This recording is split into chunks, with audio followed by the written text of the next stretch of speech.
পুরুষ আটকায় শেষ বয়সে, যখন তার আর কোনো গতি থাকে না। ছেলে মেয়েরা বড় হয়ে যায়, যার যার জীবন গড়ে নেয়। পুরুষ শেষ বয়সে বউয়ের নামে তখন একটা বাড়ি কেনে কিংবা একটা ফ্ল্যাট কেনে। পোস্ট অফিসের 1,50,000 টাকা, ব্যাংক ব্যালেন্স, পেনশনের টাকা তখন আর নমিনি নয়, একদম বউয়ের নামেই জমা রাখে। অথচ যৌবনে এই নিয়ে কত যে ভয় ছিল, এই টাকা নিয়ে পাছে অন্য কারোর সাথে পালিয়ে যায়। তাই বৃদ্ধকালে পুরুষ আটকায় বউয়ের আঁচলে, যখন তার বাবা মা পৃথিবীতে থাকে না। বাবা মা জীবিত থাকলে কোনো পুরুষই স্ত্রীর মান সম্মানের প্রতি সচেতন থাকে না। তাই পুরুষ আটকায় যখন স্ত্রী ছাড়া তার আর কোনো অপশন বেঁচে নেই। যৌবন থাকতে বউকে বলে আমার ঘর থেকে বের হয়ে যাও, আমার কোনো কিছুই তোমার নয়। আর বৃদ্ধ বয়সে বলে আমার সব সম্পদ তোমার, প্লিজ আমার সেবা করো।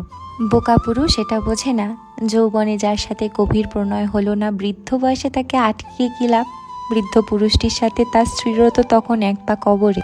এত সম্পদ দিয়ে তখন স্ত্রী কি করবে, যার যৌবনে একটা শখ পূরণ করতে সারা রাত কাঁদতে হয়েছিল।